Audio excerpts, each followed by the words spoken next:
Well, I think we should, in this last session, turn our attention towards the impact on the environment from producing food, so making a food-water connection. And then my colleague here will make the extra step towards connecting to energy as well in his in the final presentation. So we have this dichotomy of trying to produce enough food to feed the growing population, yet at a cost to the environment. And in this presentation, I decided that I'd like to concentrate on the use of nitrogen in the environment for stimulating crop yields, but the effect that this is having on water quality and how we might mitigate the effects of nitrogen pollution through changing farming practice. And then another pollutant that relates to the overuse of nitrogen in the environment is nitrous oxide, which is a very potent greenhouse gas. And I've done some work at UEA to try and understand the N2O concentrations in the leaching of water through the soil zone back to the river environment. So diffuse pollution or non-point pollution has a number of different sources in the environment. It can be from manure application or spreading of inorganic fertilizers, livestock waste. You see some cattle there in a stream, a direct connection between the manure and the water quality. In terms of soil loss, if you have poor farming practice, like here, a steep slope on a wet, rainy day, you can see the runoff there and the contained sediment. Well, that's also carrying attached phosphorus and organic nitrogen into the downstream water course. And also atmospheric contamination of nitrogen products from industrial emissions, as well as our own municipal sewage, be it a small-scale sewage works or a large-scale municipal plant, another way of nitrogen and phosphorus getting back into the environment. So multiple sources all across the landscape, hence a diffuse source of pollution, which is very difficult to control through regulations. It is so widespread across the landscape. Just to give you an indication of how wide the use of fertilizer is in crop production, this paper here, Mueller et al.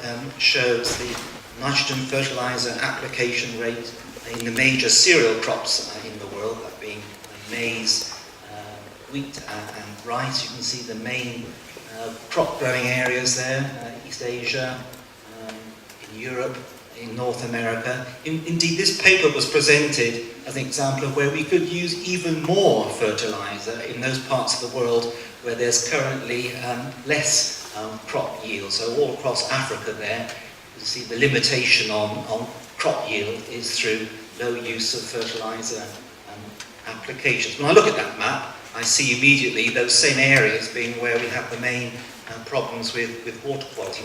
Northwest Europe has a very poor water quality in respect to nitrate concentration failing the drinking water limits. And it's quite staggering how much nitrogen, reactive nitrogen, we are putting into the environment. So we have legume crops, fossil fuel burning, fertilizer applications. If you add all those different sources together, the total human introduced amount of nitrogen into the environment is the order of 150 teragrams, and that's of the same scale as the more natural fixation of nitrogen from the atmosphere by plants. So we're actually doubling the amount of nitrogen cycling through the natural environment through our own emissions. The nitrogen cycle looks complex. It's pretty well understood. Starting at the bottom of this diagram here, organic nitrogen in the soil, which we can augment through manure and fertilizer applications, is mineralized and then nitrified and made available as nitrate, potentially leaching through the soil zone into the water environment. The nitrate can then break down stepwise back to nitrogen gas, during which you get nitrous oxide produced. N2O can also be produced by the nitrification step. So nitrate and N2O, and these two pollutants are readily cycled through the soil zone and could potentially leach into the aquatic environment, or in the case of N2O, diffuse back to the surface, back to the atmosphere, or as dissolved concentrations of N2O leaching through, again, the soil profile back into the water environment.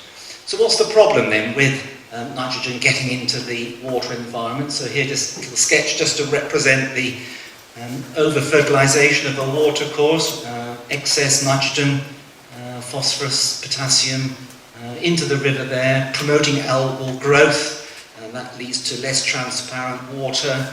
The algae die, the cellular material breaks down, this removes oxygen from the water column, and this can lead to oxygen starvation of fish and fish death. So this whole process of algal growth, eutrophication, basically chokes the water course and is detrimental to the river's health. The nitrate leaching through the soil zone can ultimately recharge the water table and enter groundwater resources. And this map here of the UK shows, in this case, the time it takes for the recharge to reach the water table. So we have a shallow water level. It doesn't take but a few years for that fertiliser to reach the groundwater body. In the south of England, you've got much thicker and saturated zones, and depth of the water table there. Perhaps activities 50 years ago will ultimately affect the future concentrations as that nitrogen arrived at the water table. So all those areas there are typically aquifers that are at outcrop and are exposed to this diffuse contamination from nitrate applications. And of course these are our main water supplies, so we have to treat these water supplies to put them into our taps, and that's a very costly exercise. So how can we stop this problem happening in the first place? It's more effective to work with the problem at source than it is to deal with the water treatment later. So there are quite simple ideas around how to mitigate types of pollution that we see from nitrogen and indeed phosphorus. So here this sketch and the campaign for the farmed environment, tackling the source of nitrogen leaching. Why not plant some form of cover crop that can soak up any nitrogen that's leaching below the root zone? Or you could try and interrupt the hydrological pathway. This middle top photograph here shows a green grass buffer strip. So to stop any surface runoff, any soil, catch those soil particles in the buffer before reaching the water course. Or fencing, here you see the fencing alongside the river to keep the cattle from entering the stream. So you can start to design a multifunctional landscape whereby you can introduce features that can mop up the excess nitrogen fertiliser. You can add in these barriers, you can persuade the farmer to be more judicious in the use of the fertiliser, so precision farming techniques. All these are methods that we understand, but find that we have to change the behaviour, the culture of the farming community to accept these different measures. And it was this barrier between adopting what we know can work in the farming community that led the UK government to set up these demonstration test catchments to demonstrate the efficacy of these different mitigation measures. So there are three catchments presently: the Eden in Cumbria, and that catchment is an area of upland Britain with upland sheep and livestock farming.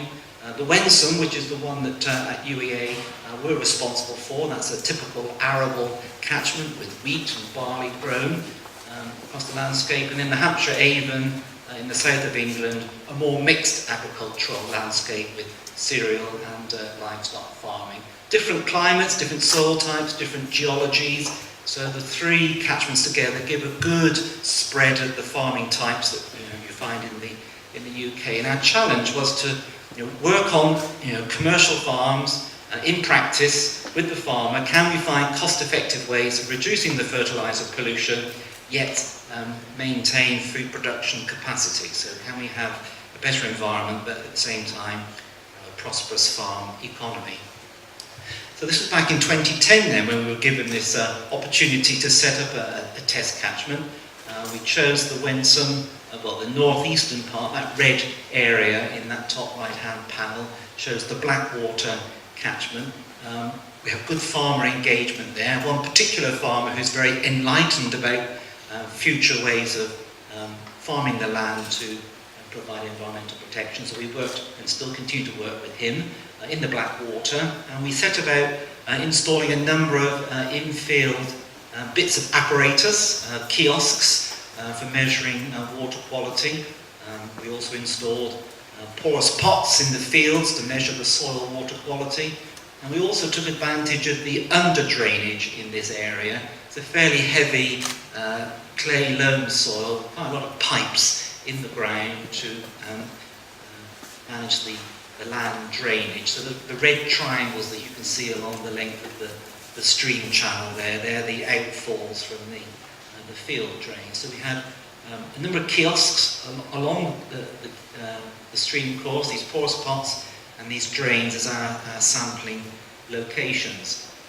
Fairly state-of-the-art apparatus.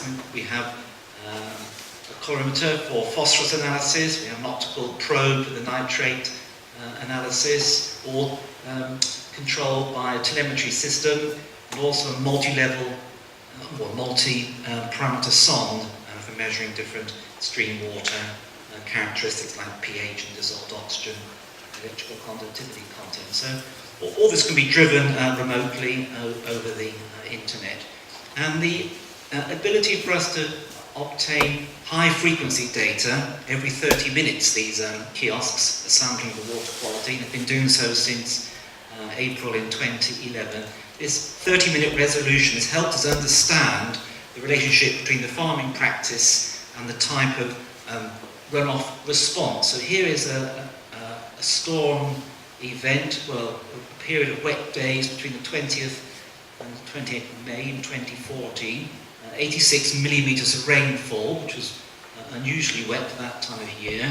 The top line there, that blue line, that shows you the build-up of the water level in the stream channel. And then the red line there shows the response in terms of runoff across the field surface and the delivery of nitrogen into the watercourse. And you can see that the three red peaks coincide with the increase in the water level. Concentrations of the order of 20, if not 30 milligrams of nitrogen per litre, way above the drinking water standard, which is that black horizontal line in the background of that red response. So we have this gradual delivery of the water and the contained nitrate through the storm, and indeed with the multiple storms gradually building up to the highest concentration. With the phosphorus, which is the lower line, that's the total phosphorus, that always shows a much more peaky response as the rainfall begins to stimulate flow in the channel. It disturbs the sediment and creates a flush of the phosphorus from the stream bed into the water column. So you always get this very peaky response. But we're looking at concentrations of the order of 1 milligram phosphorus per litre, which is 10 times the ecological limit. Because we have a good control on these concentrations with this frequency sampling, also the water discharge rates, we can calculate the amount of nitrogen that's discharged through the catchment during the storm. So this 1 9-day period actually removed 6.5 tonnes of nitrogen from the field surface. And it's a very effective message to give back to the farmer. We can say, look, 6.5 tonnes of what you've applied, which cost you quite a lot of money, £300 per tonne, has gone down the channel and has been lost. So that motivates the farmer to think about ways of trying to stop that nitrogen from being lost. Equally, 35 kilograms of phosphorus loss. And then you can also show that in terms of the amount of nitrogen or phosphorus per hectare across the field surface. So we know how the catchment responds to a rainfall event in terms of the delivery of the nitrogen and the phosphorus. So at that point we decided to engage with the farmer directly with practicing a cover crop as a method for reducing the nitrate leaching. So here are several fields within the catchment, and this black water catchment. Those within the red envelope there, those 9 fields, 143 hectares. The farmer allowed us to do some experimental work. So we divided the area into 3 blocks, the different colours there that you can see. The block on the left, potash and Farhemsky, they were the 2 control fields with normal practice. And then in the top right hand side there, those 3 fields, Swan Hills, Shitsfield, First Hemsky, direct drilling, no ploughing at all, just direct drilling of the seeds into the ground. In the green fields there, reduced cultivation, some cultivation, but not any ploughing. So we were looking both at the cover crop and different cultivation methods in terms of what the impact might be on the yield for the following bean crop, but also whether we could, with the cover crop, see a reduction in the nitrate leaching. It was a very successful year for the cover crop. We chose oilseed radish. This has a long root, which is good for scavenging the excess nitrogen from the soil. So after it was sugar beet the year before, after the harvest, we immediately planted this oilseed radish. It was a warm autumn, and the radish got going. It grew rather vigorously, so by February in 2014 we had this whole green expanse of oilseed radish, which was then sprayed off with glyphosate, and then the beans were planted directly into the ground. So we were hoping that this vegetation here, this was mopping up, and indeed that is a green manure there standing in the field. And it was a highly successful experiment. We can see from the drain sampling that we did, those lower lines there, the yellow, orange, pink lines, those are the drains from the fields with the cover crop. You can see concentrations there, 6 or 4 or less milligrams of nitrogen per litre, contrasting with those drains, the top lines there, the black and the light blue lines. They were from the fields with no cover crop, so we can see the difference between the two types of approach. The cover crop very effectively removing the nitrogen from the soil profile. The two blue lines that cut across those two, that represents 2 fields of winter wheat. And as that winter wheat began to get established during the winter, it too started to remove nitrogen and reduce the risk of leaching into the watercourse. So from our point of view, in reducing nitrate concentrations in the stream, that was highly successful. From the farmer's point of view, he was very pleased to see, interestingly, he liked the fact that fields were green during the winter time, but he also recognised that he had a green manure there standing in the field for incorporation into the soil just before the planting of the spring crop. So in terms of the figures there, the nitrate concentration, milligrams of N per litre, in the ploughed fields 14.5, but where we have the cover crop 1.7, 1.6 milligrams of N per litre, so 90% reduction in the nitrate concentration compared with the control field where ploughing took place. Now, of course, the farmer was entertaining this experiment, but was always nervous about the effect of the change in cultivation practice and the use of the cover crop on the bean crop and the yield, because that's where the profit is made. The former Vice-Chancellor, when I was talking to him about it, said, well, who's going to compensate the farmer if the yields are not as good? Well, we hadn't thought about that particularly, being experimentalists. But here are the 3 blocks. We can see that the yields were quite similar, around 5.5, 6 tonnes per hectare of the field beans. So the yield wasn't actually impacted. From the farmer's point of view, again, there were some benefits from the reduced cultivation and the direct drilling.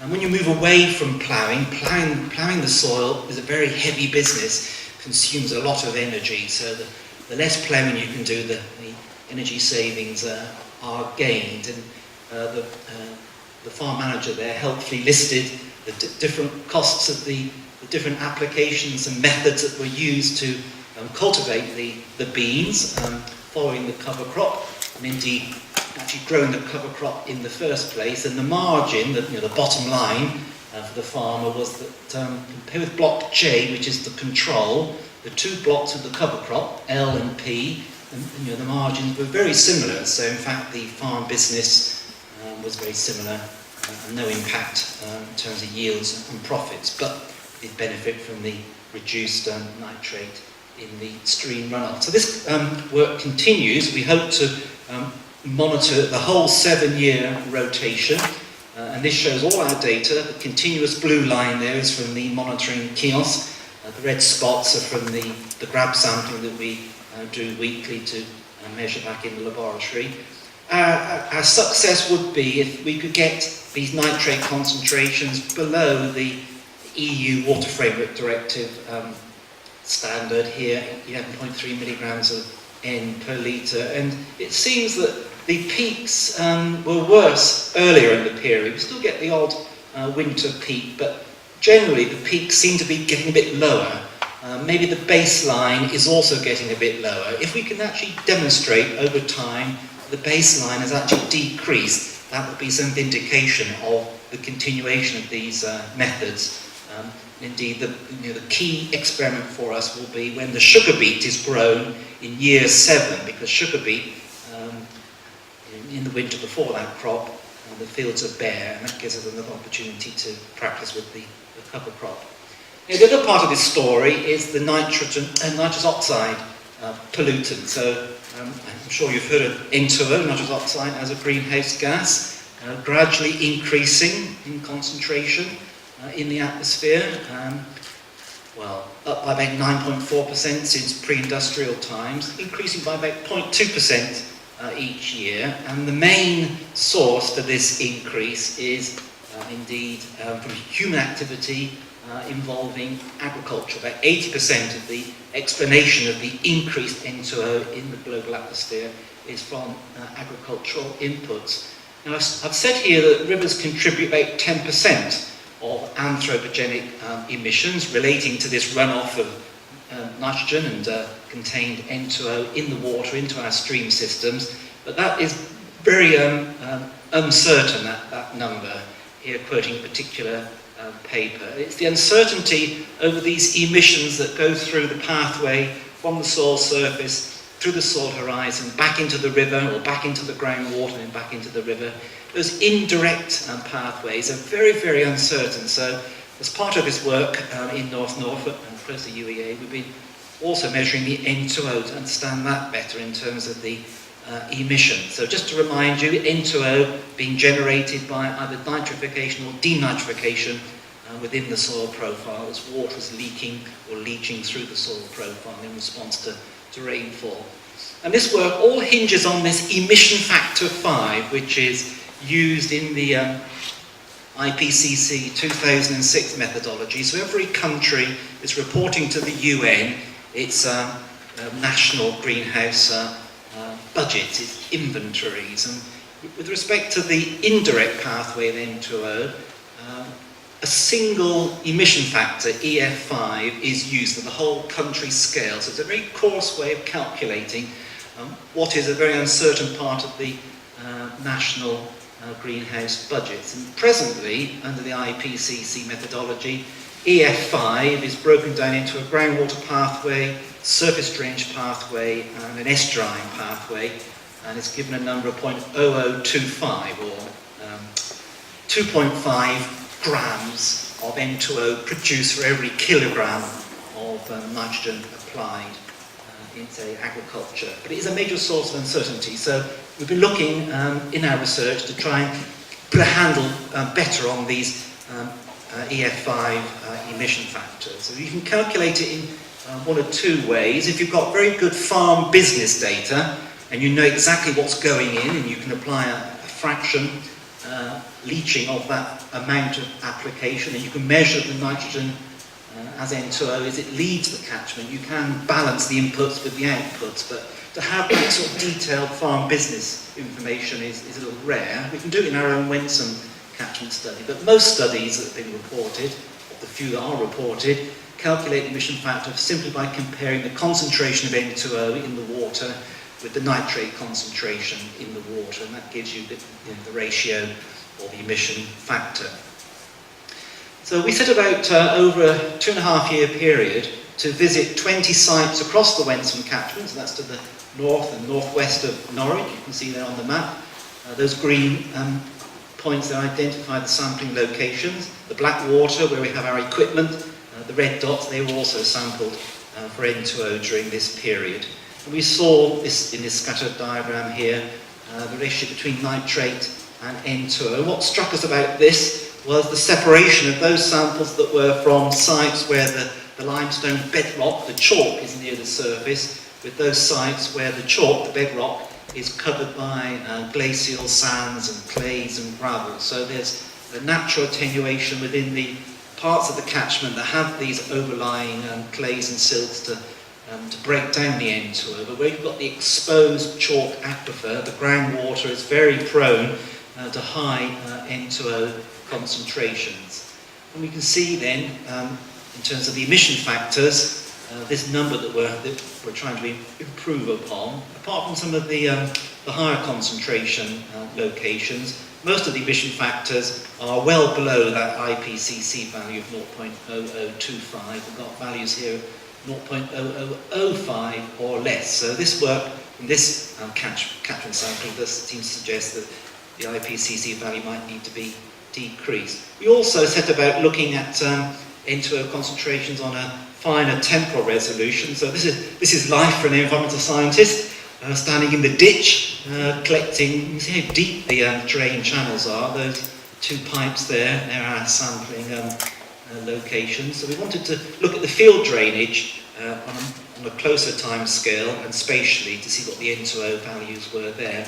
And here's some data for a period in 2013 in the winter, spring, summer months. And we can see gradually a decrease in the N2O concentration in the spring and the summer, but in the earlier part of the record, in the winter, in response to storm events, rainwater flushing through the soil profile into the drainage system, that's flushing out nitrate and N2O into the stream system.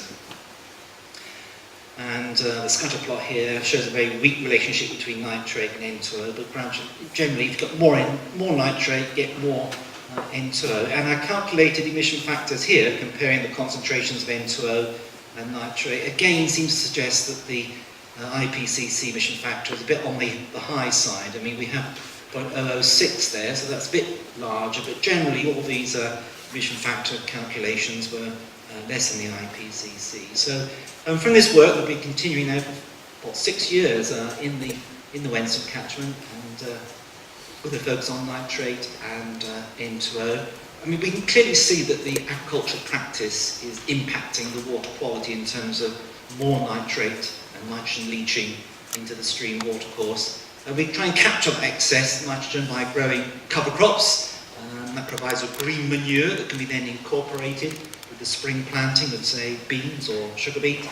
So we can change farming practice. It doesn't affect the farm business, or it didn't do in this example, so we can promote this as a way of environmentally friendly farming that doesn't affect the farm economy. So we hope to, through this sort of demonstration, to get other farmers to follow suit, and so get wider adoption. And indeed, agri-environmental schemes under European policy do promote that kind of activity to reward the farmer, to promote agri-environmental approaches. And in terms of the emission factor, well, we think that should be downgraded for the indirect emissions, but much more research is required, not just in one catchment, but in other catchments worldwide, to see whether or not the EF5 is currently too high, which is quite a good news story in some ways, because if we can reduce the N2O emissions through the indirect route, that will lower the quantity that's thought to be part of the national inventory. So that's an ongoing project. Okay, that's all. Thank you very much.